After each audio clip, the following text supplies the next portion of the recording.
L'amour est une décision. Je veux essayer de passer ma vie avec toi. On peut échouer, c'est un autre problème.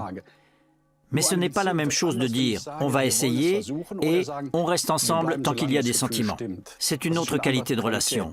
L'être humain est capable de prendre des décisions qui l'engagent pour la vie, en toute liberté.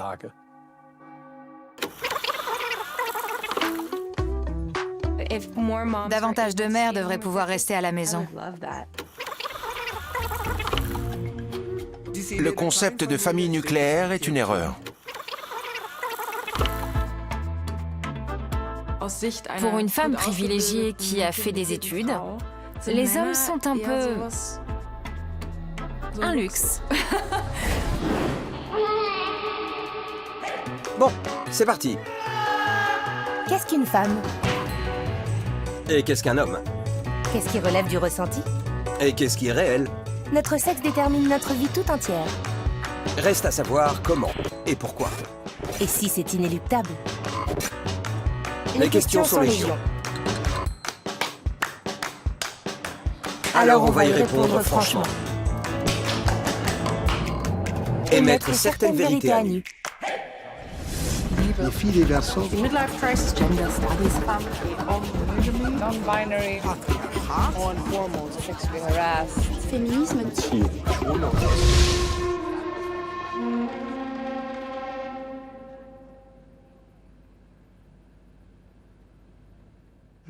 Je m'appelle Chris, pour Christopher.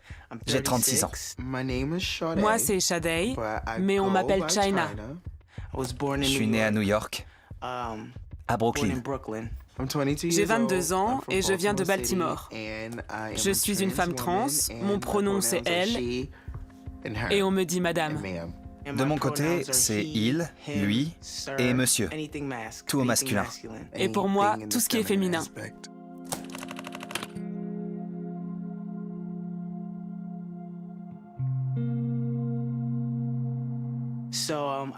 Là, je suis enceinte de 6 mois.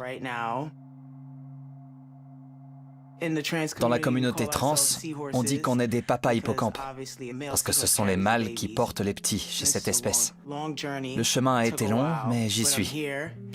C'est pas facile, mais on y est. On fonde notre propre gang. On en a vraiment bavé. Mais tu me permets d'avoir ce bébé avec toi. Cet homme a beaucoup de qualités que j'aime.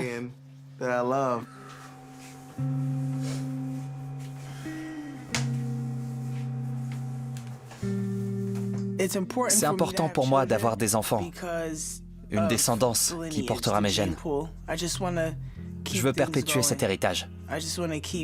J'ai envie d'agrandir ma famille à l'infini, d'avoir des enfants qui auront eux-mêmes des enfants.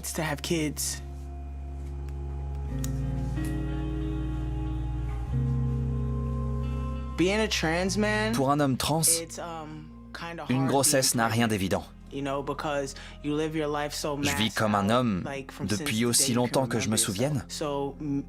Alors, c'est compliqué de me retrouver dans ce rôle très féminin.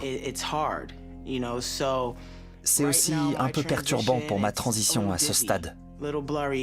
Mais ça n'enlève rien à ce que je suis.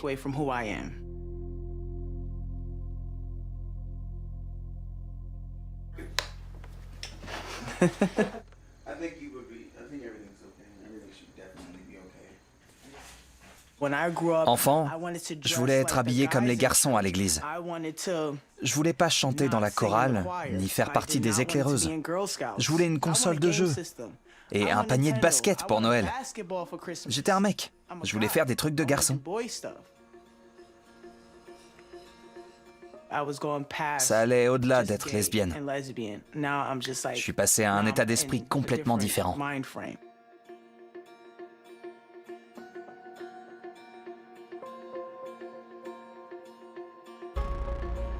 Je devais avoir 25 ans quand j'ai pris ma première injection d'hormones. À l'époque, c'était illégal. On les achetait au marché noir pour 50 $ de la main à la main. Tiens, lance-toi. Mais c'était dangereux.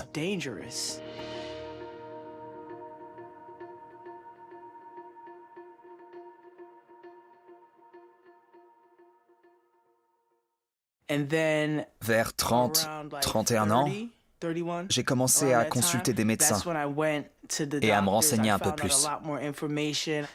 À partir de là, j'étais super content de ces changements, heureux de vivre. Et puis j'ai tout arrêté pour ma femme, parce que je l'aime.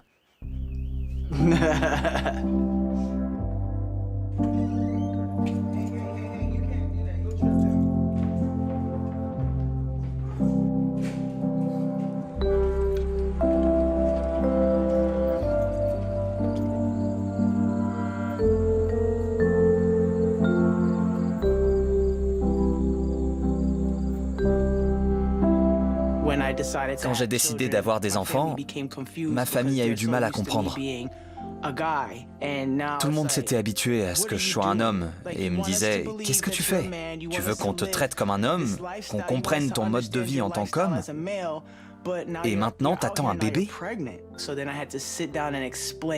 J'ai dû prendre le temps d'expliquer à mes proches, qui sont tous hétéros, pourquoi je voulais avoir des enfants. Ça n'a pas été simple.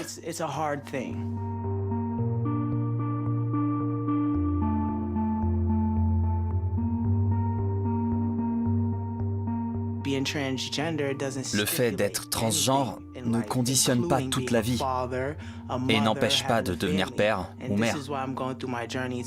Je me suis lancé dans cette aventure parce que je veux avoir ma propre famille, être le père, y compris biologique, d'un enfant. Et c'est comme ça que j'ai choisi d'y parvenir.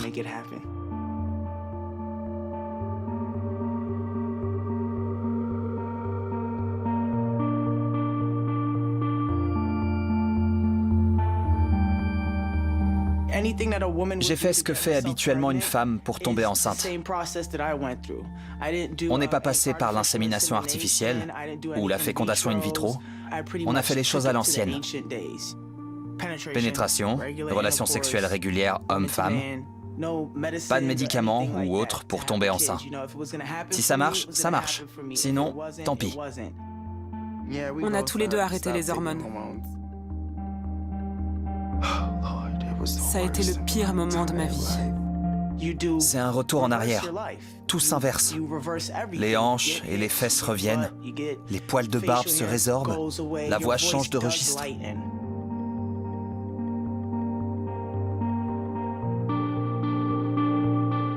J'ai la peau plus douce, le nez un peu plus rond. Mes mains ne sont plus les mêmes. J'avais des veines saillantes partout qui ont disparu.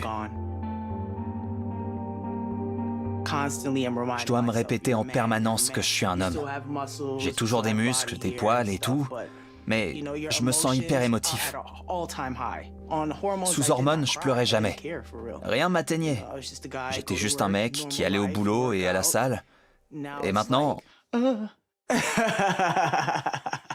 Donc il ne faut pas sous-estimer ce que ça représente, mentalement et physiquement, parce qu'on peut craquer. Mais même si ça m'épuise, au bout du compte, j'aurai une fille, une famille.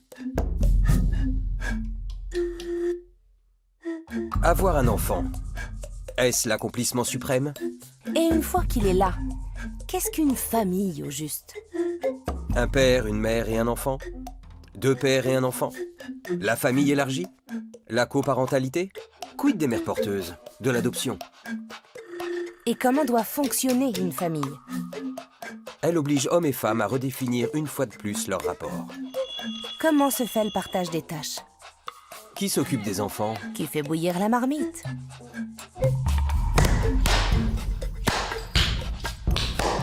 C'est quoi au juste l'amour? Je sais pas quoi répondre. Moi non plus, pas du tout. L'amour, c'est quand on a des papillons dans le ventre, ou qu'on devient tout rouge quand on voit l'autre, qu'on est sur un petit nuage. L'amour, c'est quand tu tiens vraiment à quelqu'un et que l'autre tient aussi à toi. C'est ça l'amour. Papa, maman, tata, tonton, papy, mamie, mon frère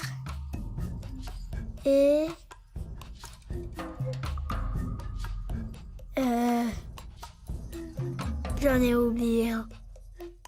Pour moi, la famille, c'est une petite bulle remplie d'amour. J'ai des lapins et ils font aussi partie de ma famille. J'ai aussi un chien. Et puis je dirais mon oncle et ma tante. La famille, c'est pas forcément la mère et le père. Ça peut aussi être les amis. J'ai 2 mamans.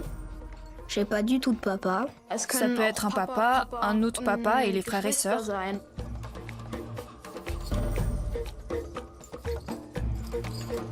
Papa gagne de l'argent et maman fait le ménage. Je pense que les pères vont au travail et les mères gardent les enfants. Mon papa fait des crêpes trop bonnes et ma maman nous laisse nous coucher tard. Mon père, il me fait rire beaucoup. Et ma mère, elle est très gentille avec moi. Elle m'aide beaucoup dans mes travails. Moi, j'aimerais une jolie famille. Gentille. Moi aussi. Qui me dit pas tout le temps de débarrasser la table et tout ça.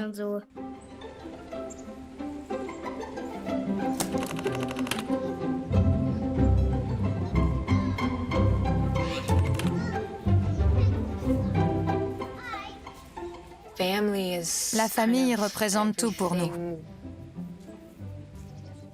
C'est la base de tout.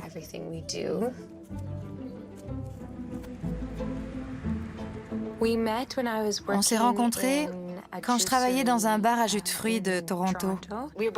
Chacun était en couple à l'époque, mais il venait souvent à mon boulot. On a commencé à se voir et 6 semaines plus tard, on attendait Francesco. 6 mois après sa naissance, Gigi était en route. 2 enfants, ça me suffisait. Mais je suis tombée enceinte d'Izzy. Okay,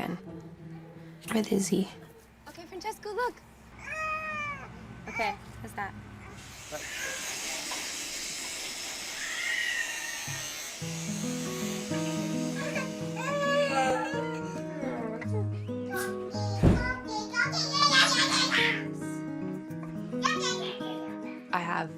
C'est une chance pour moi de pouvoir rester à la maison.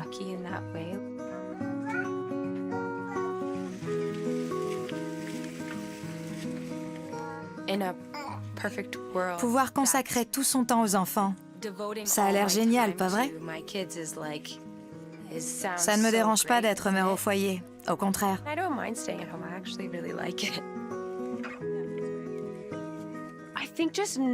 J'aime savoir que mes enfants sont entre de bonnes mains. Là, je suis auprès d'eux et je n'ai pas besoin de les confier à quelqu'un d'autre. C'est rassurant.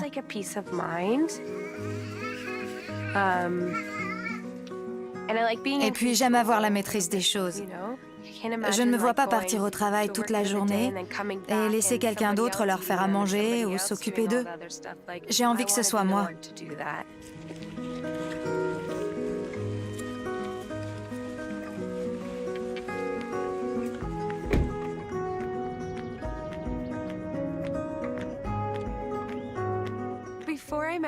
Avant de rencontrer Marco, j'étais nutritionniste. Lui, il a sa propre entreprise, ce qui lui laisse plus de souplesse dans son travail. Moi, je crois qu'il est aussi un peu vieux jeu. Donc j'ai arrêté de travailler à la naissance de Francesco. Ça paraissait logique.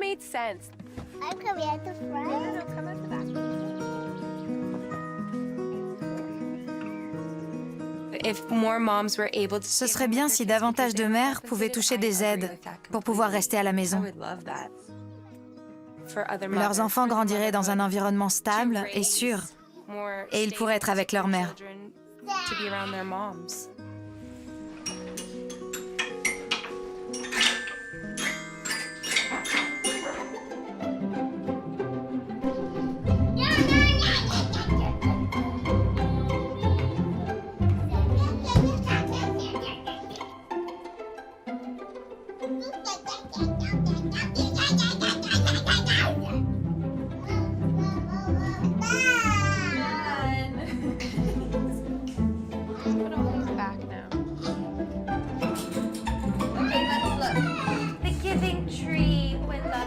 Je tiens le coup, mais actuellement, je surnage plus qu'autre chose. Revenez dans quelques années. J'aurai peut-être retrouvé du temps pour faire des conserves ou autre. Mais pour l'instant, je suis en mode survie. Le concept de famille nucléaire, et je n'aime pas ce terme, est vraiment une erreur. L'humanité a toujours vécu en groupe.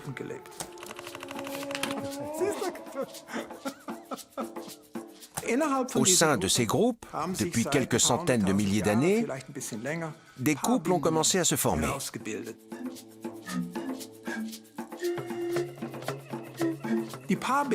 L'ethnographie nous apprend toutefois que ces relations sont extrêmement fluctuantes. Elles sont par exemple plus ou moins exclusives.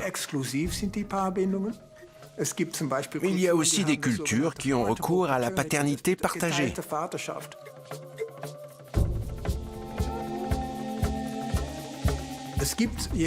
Dans certaines sociétés de chasseurs-cueilleurs, une femme arrivée à la fin de sa vie reproductrice avait 2 partenaires. Dans d'autres, plutôt une vingtaine. Généralement, plus elles sont indépendantes, plus les femmes peuvent choisir un homme simplement parce qu'il leur plaît. C'est donc à géométrie variable, sans oublier la morale sexuelle qui varie aussi. Il faut se rendre compte que la monogamie à vie est une construction culturelle. Ça ne veut pas dire que c'est bien ou mal ou juste, ou que sais-je. Seulement que ça ne va pas du tout de soi. Et cette famille nucléaire autarcique est une évolution très récente. D'ailleurs, elle ne rend pas forcément les gens heureux. C'est vrai, les chiffres sont éloquents. Dans les pays développés, la moitié des mariages se terminent en divorce. La plupart des parents célibataires sont des mères. Et à l'échelle mondiale, ce sont elles qui prennent en charge les 3/4 du travail domestique non rémunéré et le bien-être de leur entourage. Si la famille nucléaire est en faillite, c'est à cause des hommes ou des femmes?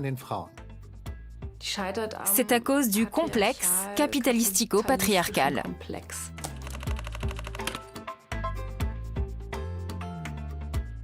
Ce n'est la faute ni des hommes ni des femmes. Ça tient à notre façon de vivre. Le monde est fait comme ça. Les structures sont ce qu'elles sont. On court pour aller au travail, on fait nos 40 heures, et ça ne suffit même pas toujours pour payer nos appartements hors de prix, sans parler de la voiture dont on a besoin pour aller bosser.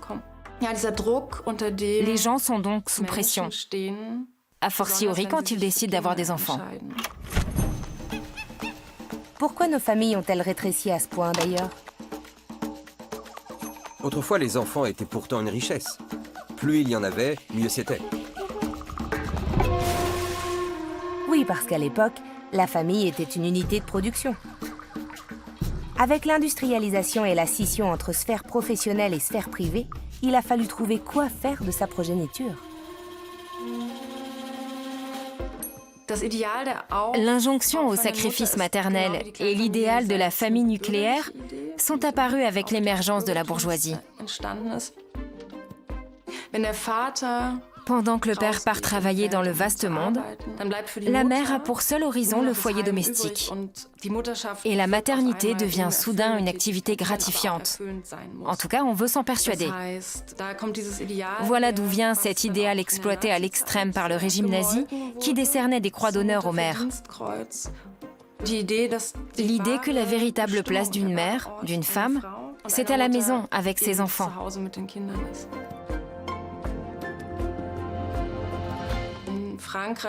L'image des mères est un peu différente en France, même si elle reste problématique. On n'a pas cette conception d'une mère qui doit être entièrement dévouée à son enfant et l'allaiter au moins pendant 1 an. En France, les femmes retournent au travail au bout de 6 semaines. Ce n'est pas forcément mieux et ça crée aussi des souffrances. Mais le discours est vraiment très différent. Le plus agaçant, ce sont ses proches et ces parfaits inconnus qui ont tous un avis sur ce que devrait être une bonne mère.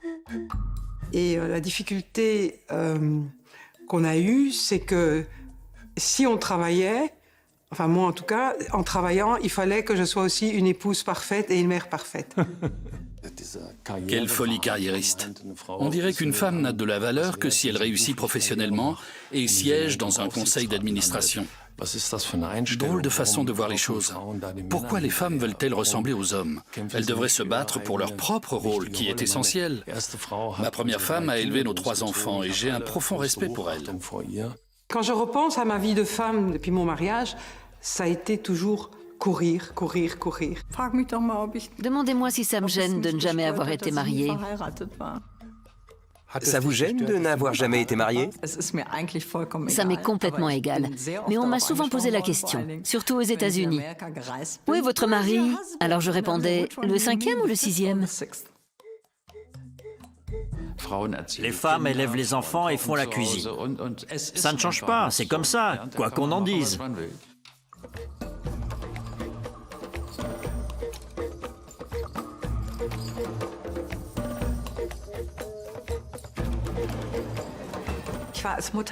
J'étais une mère dépassée par les événements.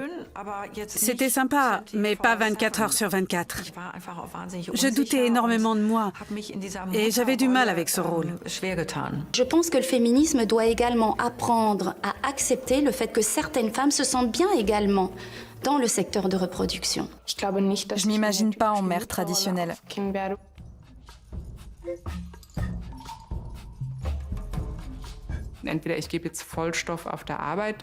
Soit je mets le paquet sur le travail, mais ça veut dire que je ne serai pas là pour mes enfants, du moins pas autant qu'ils le voudraient ou que j'en aurais besoin. Soit je dois mettre ma carrière entre parenthèses. Pour moi, mes enfants sont très importants. Et malheureusement, ils me renvoient souvent à mon absence. Une absence que je consacre pourtant à l'évolution dans la société, c'est-à-dire à la justice et à l'égalité dans la société. À toi de démissionner. Tu es la femme, ton mari ne peut pas faire ce que tu fais. Soit je restais à la maison et je m'occupais seule de ma fille, soit je me bougeais et je me concentrais sur ma carrière pour construire une vie meilleure. Ma mère était toujours disponible. Elle n'a pas travaillé lorsque nous étions jeunes. C'est quelque chose aussi qui est important pour moi, c'est que la maman soit présente pour ses enfants en permanence. Je me suis souvent sentie comme une mauvaise mère. Au début, pourtant, tout paraît si idyllique. Les femmes vivent-elles dans l'illusion d'un bonheur familial hors de portée?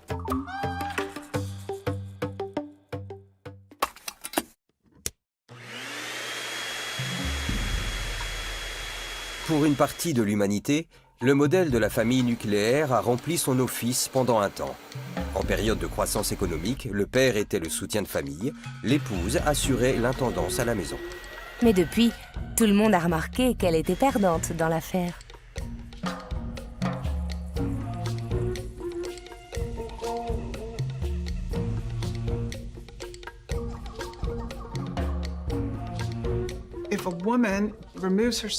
Quand une femme interrompt sa vie active, elle perd des années de travail. Et sa carrière progressera moins que celle d'un homme.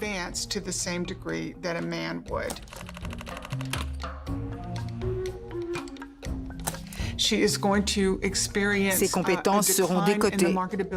Et d'un point de vue économique, ce que la société a investi collectivement dans sa formation sera perdu.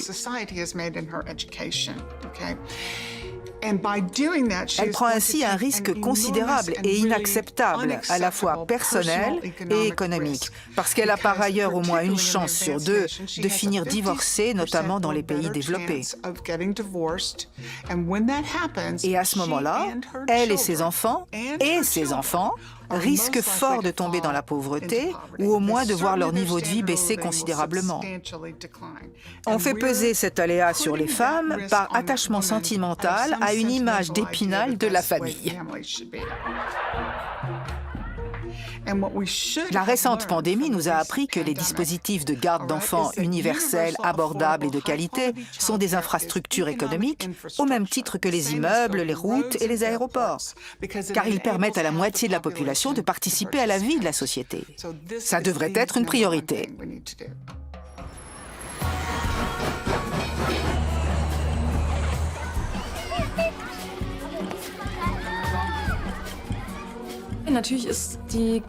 Élever des enfants est évidemment l'affaire d'une société tout entière. Or, comme beaucoup de choses qui devraient relever du collectif ou du politique, ce secteur est en voie de privatisation. Au lieu de garantir à tous des places en crèche par des lois, ce sont des femmes qui sont payées dans 99% des cas pour s'occuper de nos enfants. Ces nounous, comme le personnel soignant, sont souvent issus de pays pauvres. Elles viennent pallier nos insuffisances et régler les problèmes dont l'État ne s'occupe pas. Derrière chaque homme qui a réussi, il y a donc une femme exploitée. Et derrière chaque femme qui a réussi, une nounou exploitée et obligée de délaisser ses propres enfants. Mais il y aurait une solution, et qui a fait ses preuves. La famille élargie.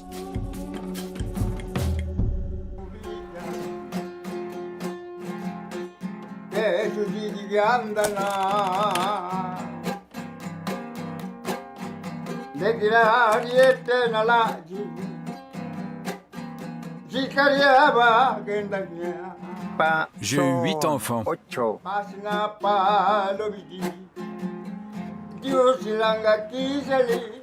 Et 2 sont morts.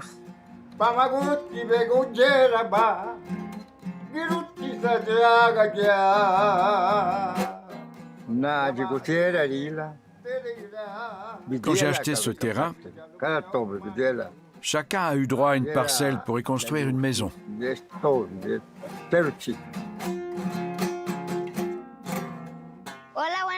Bonjour, voilà ma maison, avec le portrait de mon grand-père. Ça, c'est la maison de ma tante Ophélia. Et là, celle de ma tante Yesenia.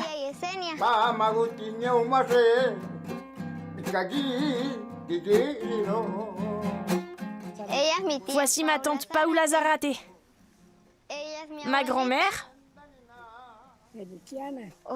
Feliciana, et ma sœur Tania, qui attend un bébé.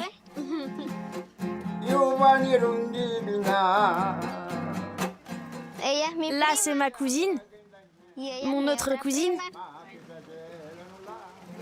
mon cousin, encore une cousine, et mon grand-père.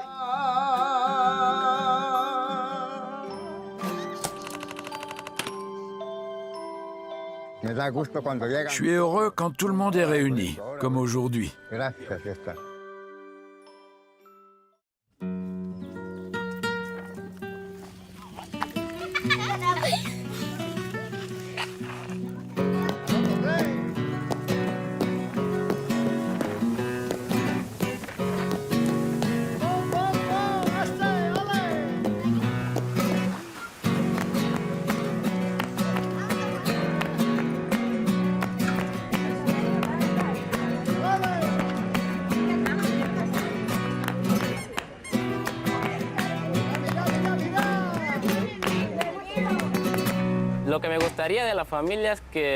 J'aimerais que toute la famille aille bien.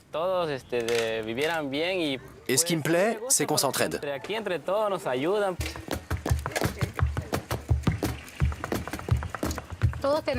On a tous nos corvées. Mon mari sort le soir jouer et chanter. Une de mes filles nettoie les costumes, l'autre fait le ménage ou la lessive, et moi je prépare les repas et je m'occupe des enfants. Et tous les autres ont chacun et chacune leurs obligations. Voilà comment je vois les choses. Quand je joue, il me demande d'aller acheter des tortillas à l'épicerie. J'aime pas ça, parce que je dois arrêter de jouer.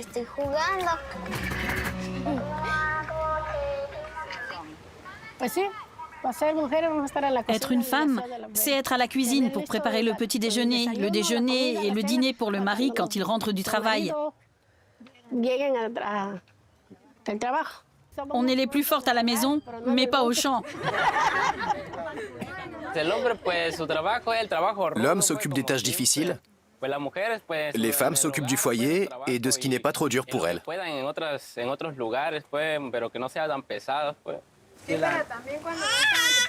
Quand ils n'ont rien d'autre à faire, ils pourraient aider à la maison, avec les enfants par exemple.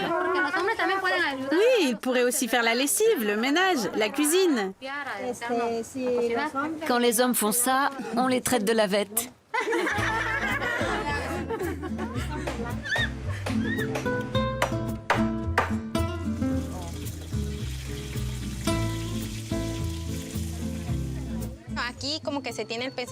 Chez nous, quand un homme fait des choses faciles qu'une femme peut faire, on dit qu'il est efféminé, que ce n'est pas un vrai homme. Mais c'est faux. Un homme bien va aider pour tout, y compris pour des choses simples qu'une femme n'aurait pas de mal à faire.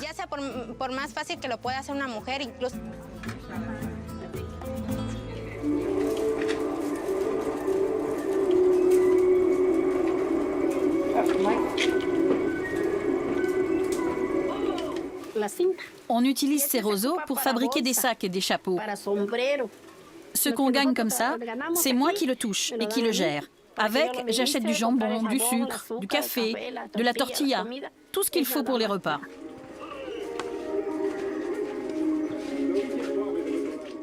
Lui, il ne s'occupe pas de l'argent. Il ne fait que le gagner. Les femmes y font plus attention.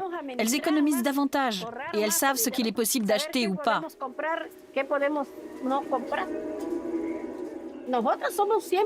Les femmes sont 2 fois plus fortes que les hommes. Oh que oui. Parce qu'on a la peau plus dure.